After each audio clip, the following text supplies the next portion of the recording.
Chris on the text line from the 916 Herder with a greater than sign.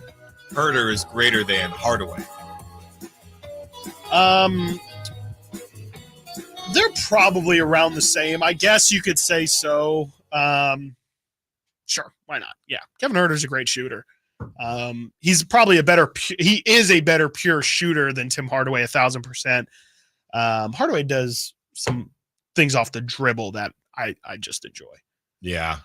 That's a good one though. Yeah, it's about the same. I mean, they probably have similar. Getting paid, basically the same thing. Yeah, I think so. I think Hardaway might make a little bit more, which I guess might lean it a little towards Kevin Herter, but I kind of think of Tim Hardaway more of like a souped up Terrence Davis. So they kind of do different things, but I mean, they play the same position. It's just kind of a matter of what you like more.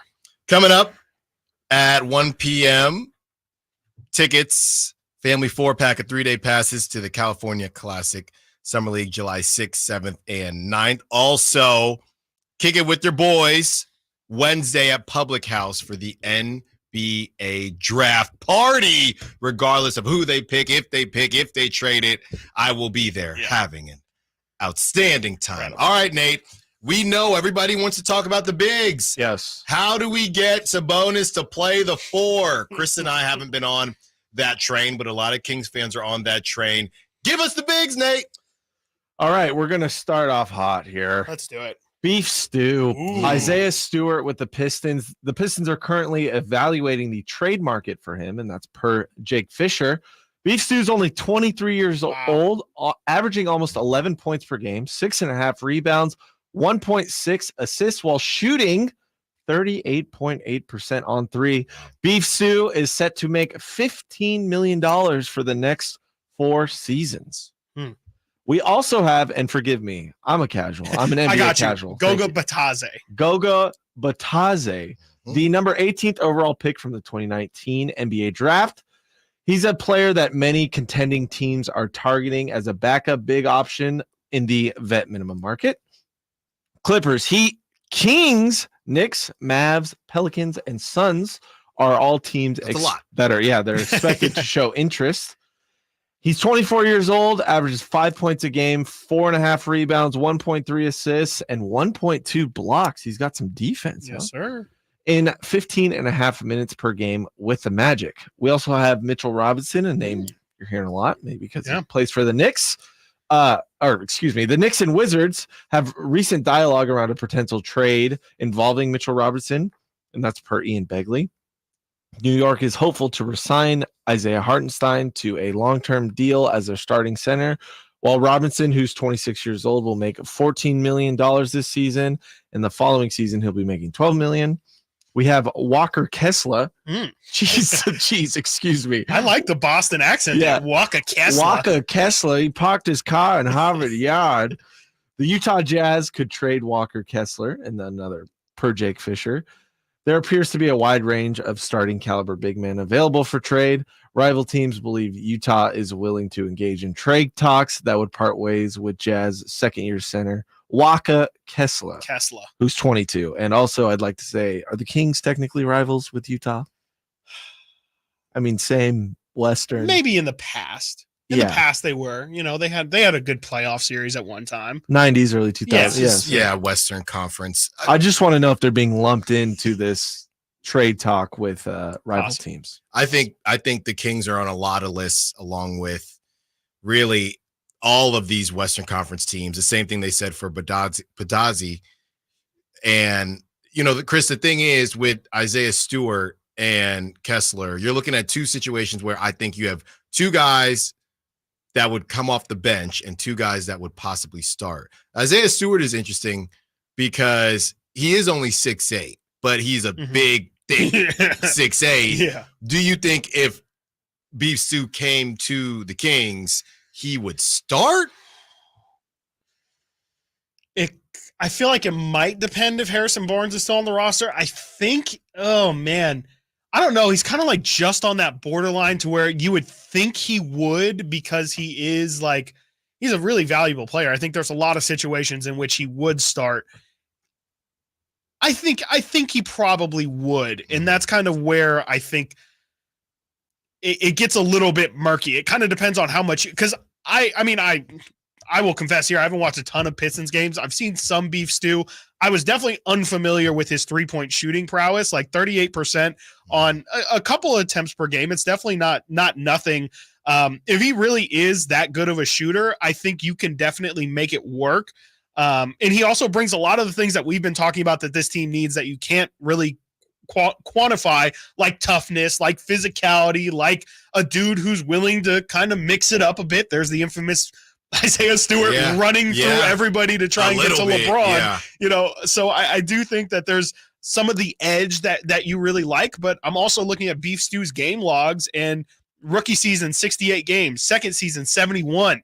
Then last 2 seasons ago, he played 50. Last season, he only played 46 games. So that's 2 seasons in a row of really only playing 100 out of a total of 164. Mm-hmm. So that's a lot of missed games, and he has definitely produced, but I just kind of feel like there's more perfect fits there, and Isaiah Stewart could be a fit, but it's not something that just instantly makes sense for me. And so I wouldn't be all in on doing it. Plus, like Nate said, he's making $15 million each season, the next 4 seasons. He just got a new contract, which he hasn't even started, or he's starting it this coming season. Mm-hmm. So I don't love Isaiah Stewart at that number. I'm a big fan of Walker Kessler. Walker Kessler still on his rookie deal. He, in his rookie season, was one of the best shot blockers in the NBA. If you're kind of looking for poor man's Brook Lopez almost, Walker Kessler does not shoot nearly as well or as much as Brook Lopez does, but more so on the defensive end, someone who knows his role, isn't going to step out of it, and you can maybe view it like a better version of what Alex Len gave you.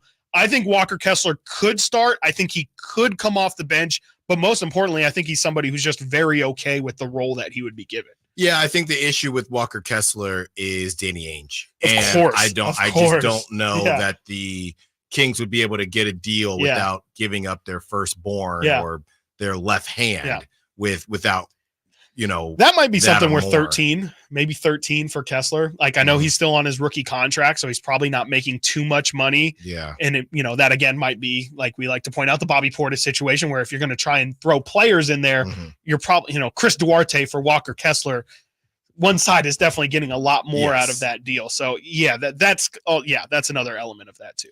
Yeah. But I do like Walker Kessler a lot. And I know a lot of fans like Walker Kessler. It's just a matter of what Danny Ainge is willing to give up. And then obviously you have the 2 others that I think Mitchell Robinson would come off the bench. I mean, he's making 14 mil and then 12 mil the next season. So right around there where you're okay with either. Do you see Mitchell Robinson? Now, here's the thing, Walker Kessler, Isaiah Stewart, you're okay with because they can both, help stretch the floor. Mitchell Robinson doesn't do that. So then the conversation becomes that same old conversation of Sabonis at the 4. I don't like that. I just don't. Yeah, no, I think it's a little bit tough. And, he's a fantastic shot blocker, but he's also somebody who gets in foul trouble a lot. He's also somebody who has a checkered injury history as well.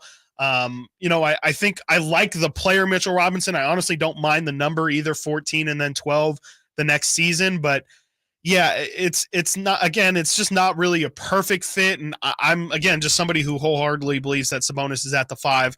And Mitchell, to me, feels a little, I want to say just a little bit overqualified to be a backup at that point. I feel like a lot of what he does great would ideally be somebody that you would want to give good minutes to. And I just don't know how much time the Kings are ever going to allocate to their backup center with Sabonis, especially as games get more and more important. Of course, during the regular season, he could definitely help. But if we're talking about raising the ceiling of this team potentially, Mitchell Robinson, Sabonis is going to play 40 minutes in a playoff game is what I'll always say. I just don't know how many minutes that allows for Mitchell Robinson to have impact. Yeah, and also somebody who probably gets played off the floor in playoff games. Sure. And he got Wally pipped pretty much, from the situation in New York. And Isaiah Hartenstein stepped in, no problem. That's what I'm saying. Yeah, they didn't miss him at all. That's what I'm saying. And I know you wanted to get into Goga. Yeah, as well. No, that's really, really short. It's just he's like an ultimate flyer. He's somebody you're going to sign on a minimum deal, like's kind of being reported. I think, like you said too, the problem is going to be that's just about every team in there contending or in that middle to contending level. He could ring chase at 24. He could basically ring chase at 24. Amazing. But here's my thing, because I saw Jillian Adge, who is basically the queen of Kings Twitter. She's talking about Goga. What is the allure? If no one has watched him play, but what is the allure? He's a shooter for sure. He's a really, really good shooter. He is also a good shot blocker. I mean, 1.2 blocks per game is really decent, and it's just that you believe that there's more there than what's been showed. He got a couple minutes when he was in Indiana, I believe, and then when he was in Orlando, he did have a role for a small amount of time, and just kind of had his minutes pulled and went back and forth with them. I just think that there's more there than what we've seen, and to me, that's what's so exciting. Actually, I'm looking at his 3-point numbers. I thought his 3-point numbers were a lot better than what they were. They're actually terrible. He's not a shooter at all. I swear. I am off on that point, but it's definitely the rim protection element of it, and the fact that he is just a really, really solid backup center, somebody who has given really good minutes in the past. And I think, again, the belief is that there's more there than what we've seen.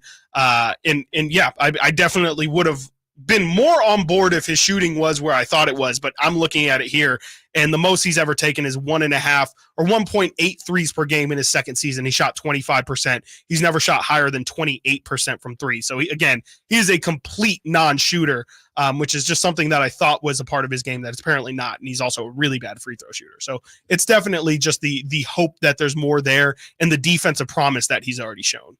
Coming up next, we continue the conversation. This is where we have a little bit of fun. How can the Kings improve on their free throws? Last place, really? Their free throws. Rob, also, we see you. We will get to you on the other side right when we get